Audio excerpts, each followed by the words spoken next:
안녕하세요. 대구 동신교회 우리 청년 아포솔 여러분, 여러분의 디렉터 배준현 목사입니다.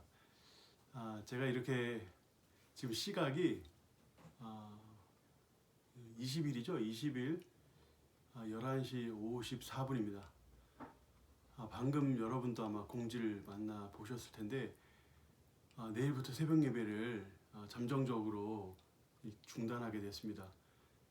코로나19 사태 때문에 저희가 상당 기간 이제 주일 예배도 아마 영상으로 대체해야 될 것 같은데, 새벽 예배가 없는 관계로 저희가 이렇게 영상도 좀 이렇게 남겨서 말씀을 함께 나누면 좋겠다 하는 마음에 급하게 이렇게 찍게 되었습니다. 전체적으로 좀 약간 좀 영상도 좀 질도 좀 떨어질 수 있고 또 준비도 또 미약할 수 있는데 여러분들 이해해 주시고 같이 하나님 말씀 새벽에 함께 보며 또 하나님 은혜 나누면 좋겠습니다. 이 영상은 내일 새벽 기도 시간에 올리도록 하겠습니다. 오늘 말씀은 창세기 31장 17절부터 35절까지 말씀인데요. 불완전한 세상 속 신실하신 하나님이란 제목으로 하나님 말씀 함께 나눠보도록 하겠습니다. 밤 늦은 시각에 엄청난 말발굽 소리가 들립니다. 말의 이 거친 숨소리와 또 말을 재촉하는 이 채찍질 소리로 밤에는 소리가 더 멀리 가서 멀리 있는 마을까지 이를 정도였죠. 무슨 일일까요? 오밤중에 경주가 일어난 것도 아니고 전쟁이 일어난 것도 아닙니다. 지금 한 할아버지가 자신의 딸과 자신의 손주를 보겠다고 밤새 추격전을 벌이고 있는 그런 상황입니다.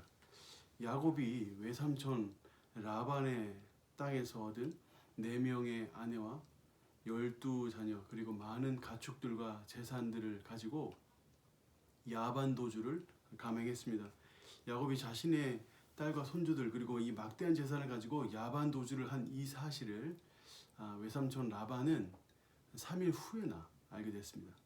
근데 여기서 이 3일은 상징적인 숫자인데요. 왜냐하면 지금 라반이 밤새도록 쫓아가서 다다른 곳이 길르앗 북부 지방인데, 길르앗 북부 지방에서 바단 아람까지는 450km나 됩니다. 450km는 적어도 말로 하루 종일 달려서 한 보름은 가야 되는 아주 멀리 떨어진 곳인데, 그 멀리 떨어진 곳을 3일 뒤쳐졌다가 바로 따라잡을 7일 만에 따라잡을 수 없겠죠. 그렇게 표현한 이유는 상징적인 숫자를 통해서 굉장히 멀리 간 사람을 라반이 밤새 추격하여 따라잡았다 하는 것을 강조하기 위한 상징적인 숫자를 사용한 것입니다. 라반이 야곱의 이 야반도주를 늦게 알아차린 이유는 이 목축업을 하는 사람으로서 가장 바쁜 이 양 털을 깎는 시기였기 때문이라고 오늘 창세기 31장 28절에 말씀하고 있는데요. 물질을 위해서라면 사위가 될 사람도 속이고 자신의 딸도 이용하는 이 라반이 양털을 깎아서 많은 돈을 벌 수 있는 이 시기를 놓칠 리가 없습니다. 그래서 이 양털을 깎는 일이 심취한 것은 사실 당연하다고도 볼 수 있는데요. 이런 관점에서 본다면 이 라반은 그 바쁜 시기에 자신의 형제들, 말하자면 군대인데요. 군대들을 다 모집해서 긴 추격에 나선 것은 단순히 그가 그 딸들과 그 손주들과 작별 인사를 하지 못해서라고 보기보다는 그 야곱이 가지고 간 재산들, 특별히 라헬이 이 본문 가운데 훔친 드라빔이라는 것이 탐이 나서 아마 그 밤에 열심히 추격전을 벌인 것으로 생각하는 것이 상식입니다. 오늘 본문에 등장하는 인물들을 이렇게 살펴보다 보면 이 인물들이 두 가지의 공통점을 가지고 있다고 볼 수 있는데요. 첫 번째는 각 사람은 나름대로의 정당성을 가지고 명분을 가지고 있다는 사실입니다. 야곱은 야반도주를 했거든요. 왜 야반도주를 했는가? 불효 중에 불효죠. 어떻게 자신에게 딸도 주고 재산도 주고 어떻게 그렇게 했던 사람을 인사도 안 하고 그렇게 야반도주를 할 수 있습니까? 말이 안 되는 말인데 이렇게 한 이유가 있다는 겁니다. 오늘 31절 말씀을 보면 야곱이 라반에게 대답하여 이르되 내가 생각하기를 외삼촌의 딸들을 내게서 억지로 빼앗으리라 하여 두려워하였음이니이다 이렇게 말씀하는데, 이 야곱은 라반이 자기에게서 자신의 아내를 빼앗아 갈까봐 인사를 못하고 떠났다라고 이야기를 합니다. 나름대로 정당성이 있죠. 라반이 충분히 그럴 만한 사람이니까요. 그렇다면 라반은 왜 야곱을 그렇게 긴 시간 동안 급하게 쫓아왔을까요?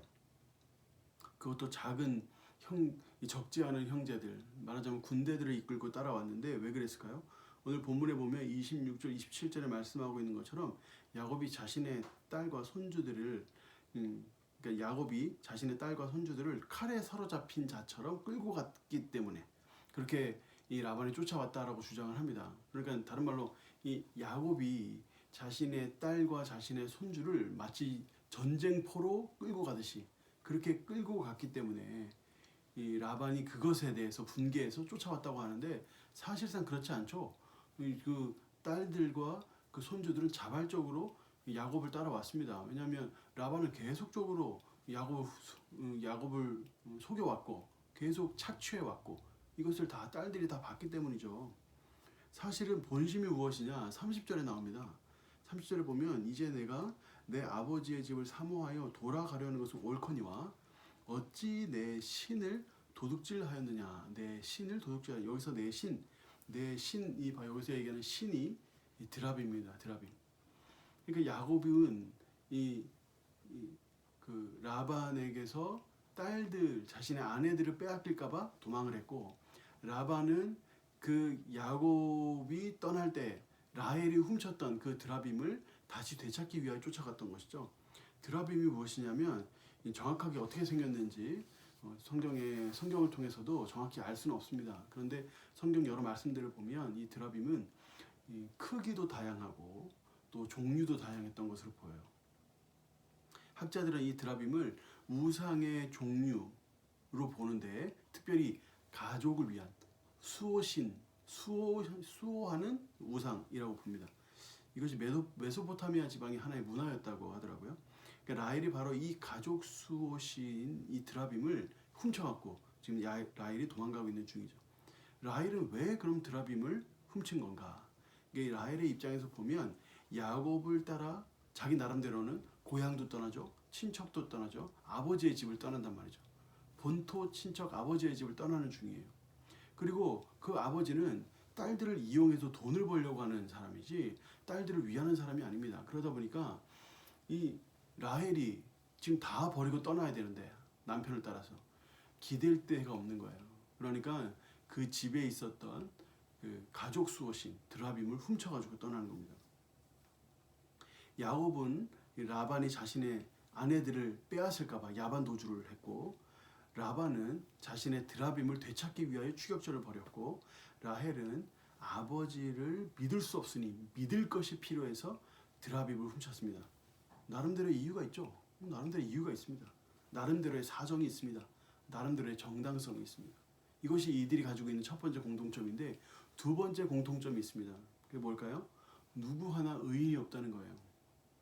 야곱도 나름의 사정이 있었지만 야반 도주라는 아주 비겁한 방법을 사용을 했습니다.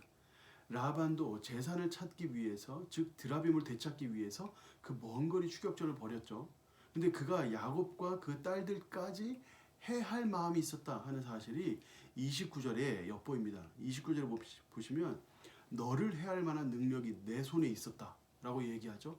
처음에 출발할 때에는 자신의 드라빔을 훔치고 자신의 재산을 다 끌고 간 그러니까 야곱에게 사실 주어서 야곱의 이 재산이지만 라반이 그걸 눈뜨고 못 보니까 그것을 이제 빼앗아 간 그 사위와 그 딸들을 다 죽이겠다는 마음으로 추격했다라는 것이 이 29절 말씀에 나오죠. 그리고 라헬은 드라빔을 훔치는 절도를 저질렀습니다. 결과는 방법을 정당화시킬 수 없습니다.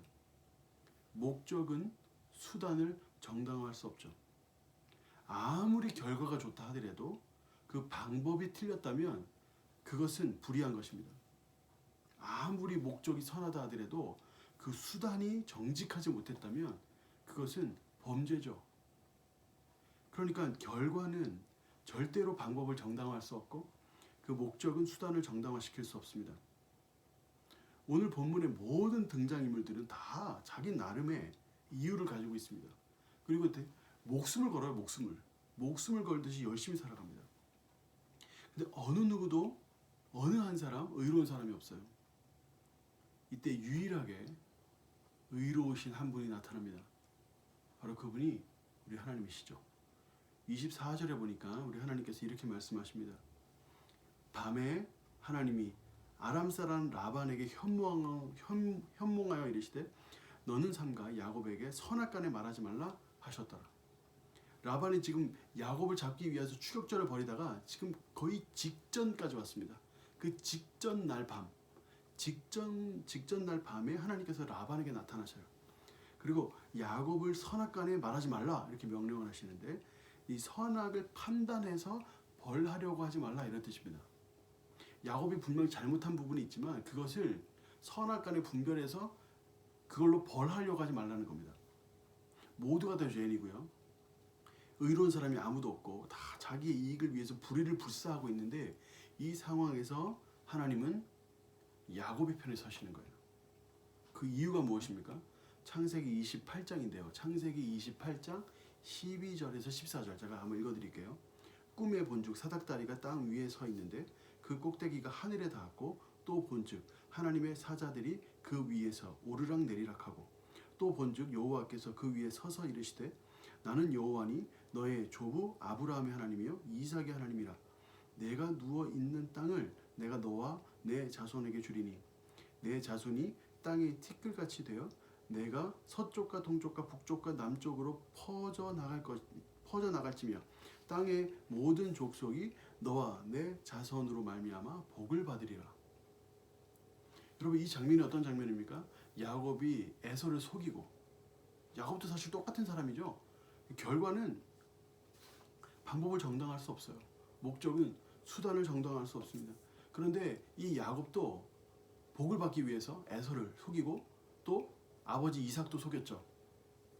똑같은 일을 저지른 그가 바단 아람으로 도망갈 때 베델이라는 곳에서 누울 곳이 없으니 땅바닥에서, 벨 것이 없으니 돌에다가 베개 삼고 그렇게 잠을 자는 중에 꿈을 꾸는 거죠.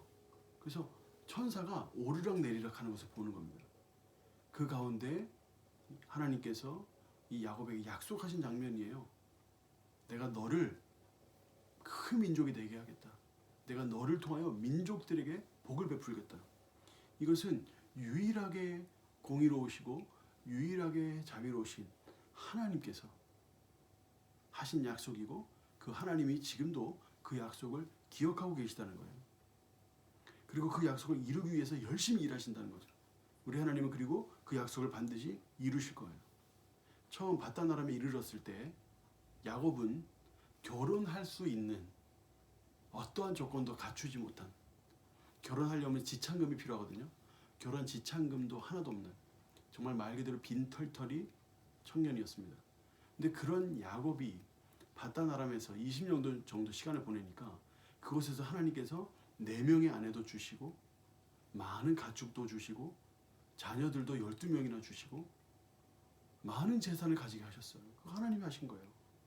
야곱이 의로웠기 때문에, 야곱이 순종을 잘했기 때문에 아니에요. 하나님께서는 공의로우시지만 동시에 자비로우셔서 그를 여러 가지 이 범죄와 또 그 술수와 이런 것들을 하나님께서 많은 연단과 많은 환난을 통해서 그 부분들을 연단하게 하시고 회개하게 하시고, 그 모든 과정 속에서 하나님은 또 하나님의 약속을 자비롭게 이루시는 분이라는 거예요. 야곱의 모든 부족함에도 불구하고 하나님은 그를 긍휼히 여기시고 그 삶을 이끄시며 결국 약속을 이루시는 분이라는 거예요. 바로 그분이 바로 우리 하나님이시라는 거죠. 우리의 삶도 때때로 이와 같을 때가 있어요. 불의에 봉착합니다. 나름 최선을 다한다고 하지만 다 공의롭지 못하고, 또 나름 가장 좋은 방법을 택한다고 하지만 지혜롭지 못하죠. 많은 사람에게 상처를 주기도 하고 아픔을 주기도 하고 씻을 수 없는 고통을 선사하기도 합니다. 이와 같은 이 불완전한 우리라도 하나님께서는 예수 그리스도를 통해 우리를 구원해 주시고 또 구원해 주시고 천국 소망을 주시는데, 그뿐만 아니라 천국 소망을 가지고 살아가는 이 땅에서 구원받은 자로서 살아갈 때 하나님은 사람을 살리고 키우고 계시는 주님의 귀한 사역을 감당하게 하시는 거죠. 또 이와 같이 정말 부족하나마 하나님 앞에 순종하려고 회개하며 땅에 엎드리며 눈물을 흘리며 하나님 뜻대로 살아가려고 발버둥 치는 자들을 통하여 하나님은 하늘과 땅에 넘치는 복으로 더하신다는 겁니다. 우리가 때때로 불의에 빠지고 우리가 때때로 하나님 앞에 의롭지 못하고 우리가 때때로 어떻게든지 발버둥 치며 살아가려고 하다 보니까 하는 실수들, 이런 아픔들, 이런 것들을 우리가 마땅히 하나님께 회개하고 용서를 구해야 하지만 동시에 하나님께서는 그것을 불쌍히 여기시고 긍휼히 여기시고 또 우리를 그렇게 사랑해 주시고 하나님의 약속을 궁극적으로 이루신다는 겁니다. 이 코로나19 대구 사태 때문에 지금 아주 대구가 혼란스럽습니다. 제2의 우한이 되는 것이 아닌가 이런 걱정을 하기도 하고 진짜 대구가 고립되는 것 아닌가 이런 불안감이 미치는 이때를 우리가 살아가고 있죠. 이럴 때일수록 우리가 하나님의 행하심을 우리가 바라보아야 합니다. 우리가 하는 인간의 하는 행동이라는 것이 다 완벽하지 못하고 어떨 땐 불의하며 또 어떨 때는 지혜롭지 못할 때가 많지만 우리 하나님은 그 모든 것들을 사용하셔서 하나님의 약속, 하나님의 뜻을 이루시는 분이시기 때문이죠. 이번 사태를 통하여 우리는 하나님의 어떠한 일들을 기대할 수 있을까요?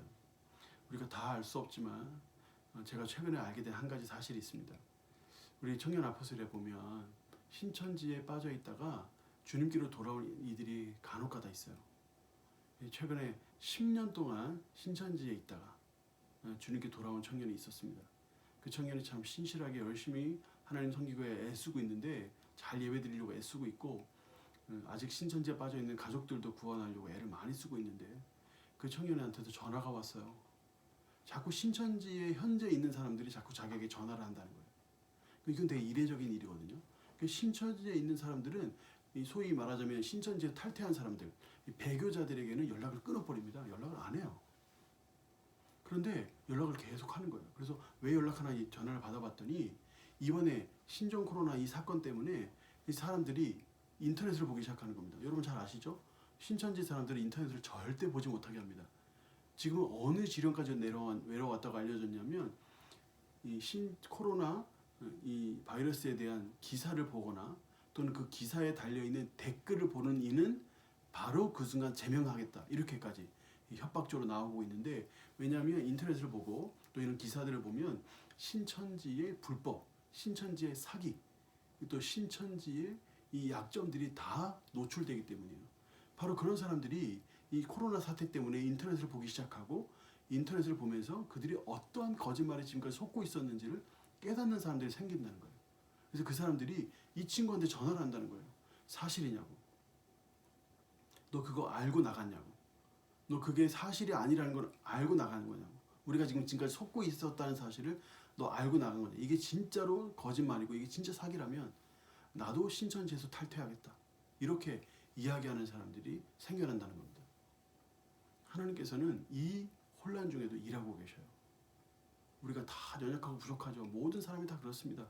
근데 하나님께서는 그 가운데서 하나님의 약속을 이루고 계시고 공의로우신 그분이 동시에 자비로우셔서 그 하나님의 선하심을 우리 가운데 나타내고 계시다는 거죠. 그래서 우리는 이와 같은 혼란스러운 사태에서도 불안해하지 말고 믿음으로 주님께 나아가며 더욱더 기도에 힘써야 합니다. 역대하 7장 13, 14절 말씀을 읽고 말씀을 마치고자 하는데 여기 보면 혹 내가 하늘을 닫고 비를 내리지 아니하거나 혹 메뚜기들에게 토산을 먹게 하거나 혹 전염병이 내 백성 가운데 유행하게 할 때 전염병이 내 백성 가운데 유행하게 할 때에 내 이름으로 일컫는 내 백성이 그들의 악한 길에서 떠나 스스로 낮추고 기도하여 내 얼굴을 찾으면 내가 하늘에서 듣고 그들의 죄를 사하고 그들의 땅을 고칠지라.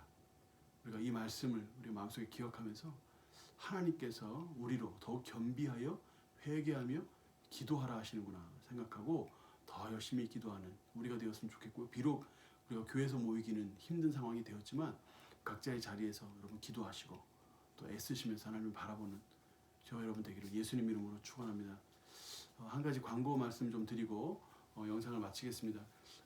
저희가 지금 리더 모임도 못하고요. 또 예배도 모일 수 없는 상황이기 때문에 내일 광고 이 주보는 저희가 만들었는데 이 주보를 저희가 드리면서 주보와 함께 한 토요일쯤에 상영하게 보여드리게 될 영상을 내일 박성훈 목사님과 촬영할 예정입니다. 기대를 해주시고 또 이 촬영을 통해서 또 여러분들의 또 마음도 위로가 되고 또 그 교회 소식도 또 알게 되고 또 우리 아포스들이 또 어떻게 또 이 일에 대처하고 있고 어떤 방향으로 가고 있는지를 설명해 드릴 테니까 여러분 기대하는 마음으로 좀 기다려 주시고 이 새벽에 하나님을 바라보고 믿으며 또 계속적으로 하나님 앞에 겸비하여 서 있는 저와 여러분 우리 청년 아포스들 우리 모든 사역자 되기를 예수님 이름으로 축원합니다. 우리 함께 기도하는 시간 가지시고 또 영상에서 뵙겠습니다.